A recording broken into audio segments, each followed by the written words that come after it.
भगवान के जो तीर्थ का उदय होता है, जब भगवान केवल ज्ञानी होने के बाद में अरिहंत देव बनते हैं और उनका समवसरण लगता है, तो किसके उदय से होता है? वो तीर्थंकर नाम कर्म की जो प्रकृति होती है, पुण्य तीर्थ है कि पाप तीर्थ है? पुण्य तीर्थ है ना। भगवान के द्वारा जो तीर्थ का प्रवर्तन हुआ वो पुण्य कर्म के कारण से हुआ कि पाप कर्म के कारण से हुआ? और इस भगवान के तीर्थ में जो भी लोग आएंगे वो अपने पाप कर्म को धोएंगे कि पुण्य कर्म को धोएंगे? क्या धोएंगे? अपने पाप कर्म को धोएंगे, अपनी आत्मा को पुण्य बनाएंगे, पवित्र बनाएंगे, और यही पुण्य उनके जीवन में फिर आगे बढ़ते बढ़ते उन्हें पाप पुण्य से भी मुक्त करके उन्हें भगवान सिद्ध बना देता है। तो भगवान की भक्ति से हमें क्या मिलता है? पुण्य मिलता है, लेकिन वह पुण्य हमारे जीवन में पवित्रता लाता है, और उस पुण्य के उदय से ही भगवान का तीर्थ आगे बढ़ता है। इसलिए जो भी भगवान के तीर्थ में आते हैं वो पुण्यात्मा जीव होते हैं कि पापात्मा जीव होते हैं? पुण्यात्मा जीव होते हैं, है ना। ऐसे भगवान के तीर्थ की महिमा को जब हम जान लेते हैं तो फिर हमें कभी पुण्य से द्वेष होगा कि पाप से द्वेष होगा? बताओ, किससे बचना चाहोगे? घृणा किससे करनी? पाप से कि पुण्य से? कि दोनों एक ही हैं?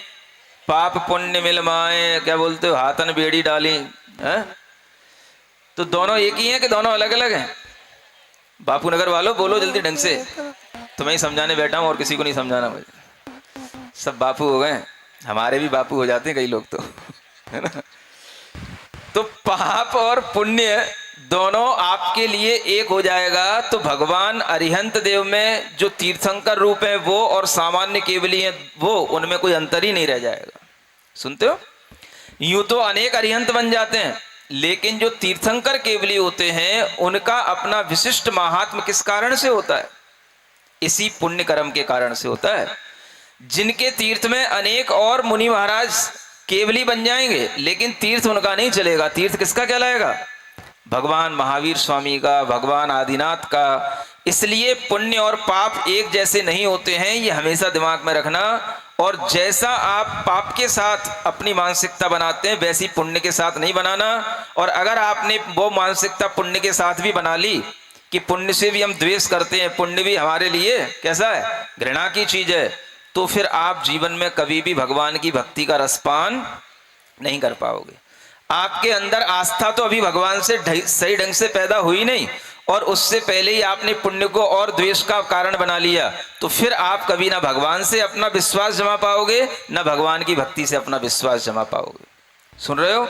इसलिए हितकारी चीज यह है, कभी भी पुण्य से द्वेष करने की आपको मन में कोई मानसिकता नहीं होनी चाहिए। पुण्य के माध्यम से ही ये धर्म तीर्थ आगे बढ़ता है, और उसी के माध्यम से सबके अंतःकरण पवित्र होते हैं।